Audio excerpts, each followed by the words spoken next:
প্রথম কথা হলো, গঠিত ওই কমিশন এই জাতির চিন্তা চেতনা, তাহজিব, তামাদ্দুন এবং বিশেষভাবে আল্লাহ তাআলার আইনের বিরুদ্ধে অবস্থান নেওয়ার কারণে তারা প্রত্যাখ্যাত বলে আমরা ঘোষণা করছি।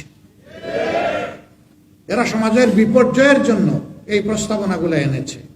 এই জন্য আবারও বলি, এ টু জেড আমরা এই কমিশনই মানি না। কিসের ওদের আবার রিপোর্ট? কমিশন থাকলে রিপোর্ট হবে। এ দেশের বেশিরভাগ মানুষের ঈমান, আকীদা, তাহজিব, তামাদ্দুনের উপরে যারা বিশ্বাস রাখেন তাদেরকে বাদ দিয়ে নয়, তাদেরকে প্রাধান্য দিয়েই কমিশন গঠন করতে হবে।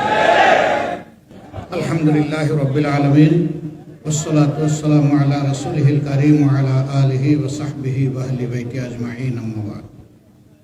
জাতীয় উলামা মাশায়েখ আইম্মা পরিষদ কর্তৃক আয়োজিত আজকের এই অতি গুরুত্বপূর্ণ সেমিনারের সম্মানিত সভাপতি, আইম্মা পরিষদের সম্মানিত সভাপতি, মঞ্চে বসা সকল দ্বীনি, রাজনৈতিক, সামাজিক সংগঠনের সম্মানিত গুরুত্বপূর্ণ ব্যক্তি এবং নেতৃবর্গ, আজকের এই আয়োজনে উপস্থিত কোরআন পাগল সম্মানিত ভাইয়েরা, মিডিয়ার বন্ধুগণ।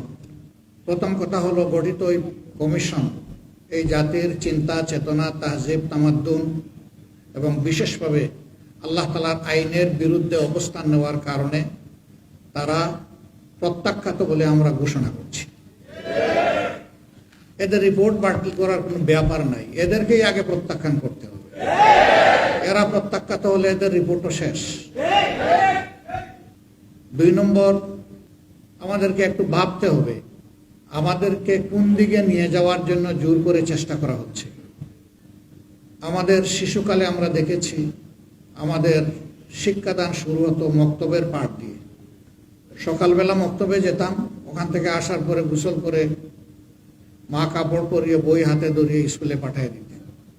এখন খুবই পরিকল্পিতভাবে সবাই মক্তবের এই ধারাকে শেষ করে দেওয়া হয়েছে। বাচ্চা ঘুমাচ্ছে, তাকে কাঁধে ফেলে মা স্কুলের দিকে রওনা করেছেন, ওই মক্তবে যাওয়ার ওই সময় এটাই কেড়ে নেওয়া হয়েছে। ইকরা বিসমি রাব্বিকাল্লাযী খালাক দিয়ে যে শিক্ষা মুসলমানের বাচ্চা শুরু হওয়ার কথা, সেটা অন্য কিছু দিয়ে স্কুলে গিয়ে শুরু হচ্ছে। এই জায়গাটা শেষ করে দেওয়া হয়েছে। সেই প্রজন্মেরই কিছু লোক হয়তো আজকে তারা গোটা নারী সমাজের প্রতিনিধিত্বের কথা বলে সমাজকে বিভ্রান্ত করছেন। তারা কারা? কোরআনের সংস্কারের দাবি নিয়ে আমাদের সামনে এসেছেন। আমাদের কোনো অধিকার আছে তাদেরকে এই অধিকার দেওয়ার? আমরা কে? এই কোরআন আল্লাহ তাআলা নাজিল করেছেন এবং এটার হেফাজতের দায়িত্ব আল্লাহ স্বয়ং নিজে কবুল করেছেন। কিয়ামত পর্যন্ত কেউ এখানে কোনো পরিবর্তন আনতে পারবে না। এরা এত দুঃসাহস কিভাবে দেখালো যে বাংলাদেশে কোরআনের আয়াতেরা পরিবর্তন করে ফেলবে? হ্যাঁ, নিশ্চয়ই তাদের পিছনের কোনো শক্তি তাদেরকে উস্কানি দিচ্ছে। কেন এই মুহূর্তে উস্কানিটা কেন? এই সরকারের তো এটা এজেন্ডা হওয়ার কথা না।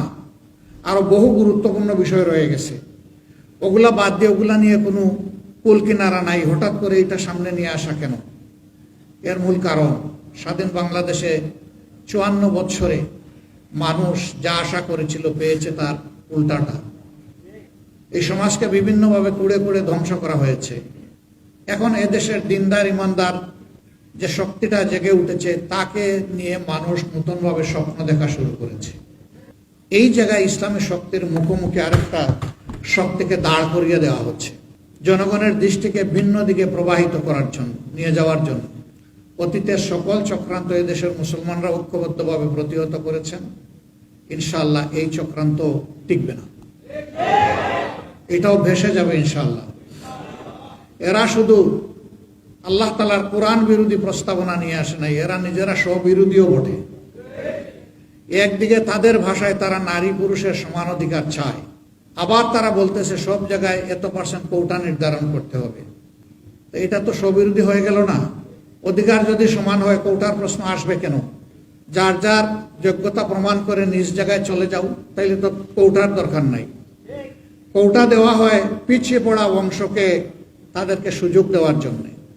নারীরা এই দেশে পিছিয়ে পড়ে নাই। নারীরা আমাদের মা, আমাদের বোন, আমাদের কন্যা, আমাদের ইজ্জত এবং সম্মানের প্রতীক। এরা তার সব কিছু তছনছ করে দিতে চায়, পরিবারে পরিবারে এরা দাঙ্গা লাগাতে চায়। এখানে প্রস্তাবনায় মেরিটাল রেপ বলে একটা কথা এসেছে। রেপ তো রেপই, রেপ তো দুইটা অসৎ পুরুষ আর নারী যখন একত্রিত হয় বিবাহ বহির্ভূত পন্থায়, সেটার নাম রেপ হবে। বিবাহিত জীবনে রেপের প্রশ্ন আসলো কেন? এর মাধ্যমে স্বামী স্ত্রীতে ঝগড়া লাগিয়ে আমাদের আদালতগুলোতে এই মামলা দিয়ে পরিপূর্ণ করে দেওয়া এদের উদ্দেশ্য। এরা সমাজের বিপর্যয়ের জন্য এই প্রস্তাবনাগুলো এনেছে। এই জন্য আবারও বলি, এ টু জেড আমরা এই কমিশনই মানি না। কিসের ওদের আবার রিপোর্ট? কমিশন থাকলে রিপোর্ট হবে।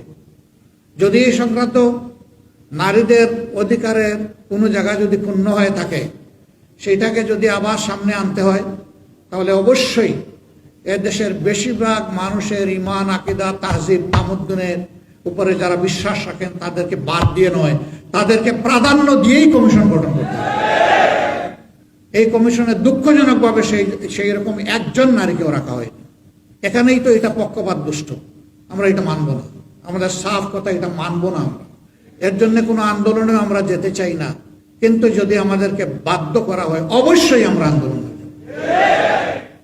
সম্মানিত ভাইয়েরা, আমি আমার দলের পক্ষ থেকে আজকের এই আয়োজনের প্রতি পূর্ণ সংহতি প্রকাশ করার জন্য এখানে এসেছি।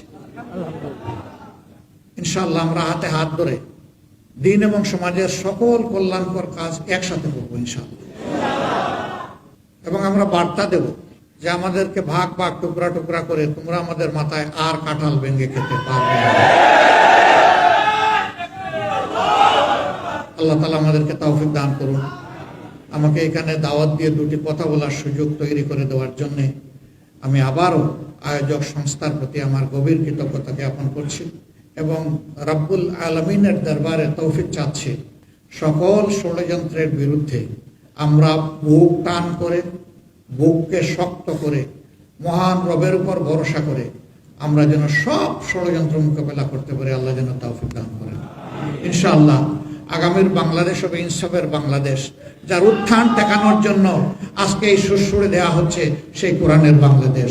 সবাইকে ধন্যবাদ। আসসালামু আলাইকুম।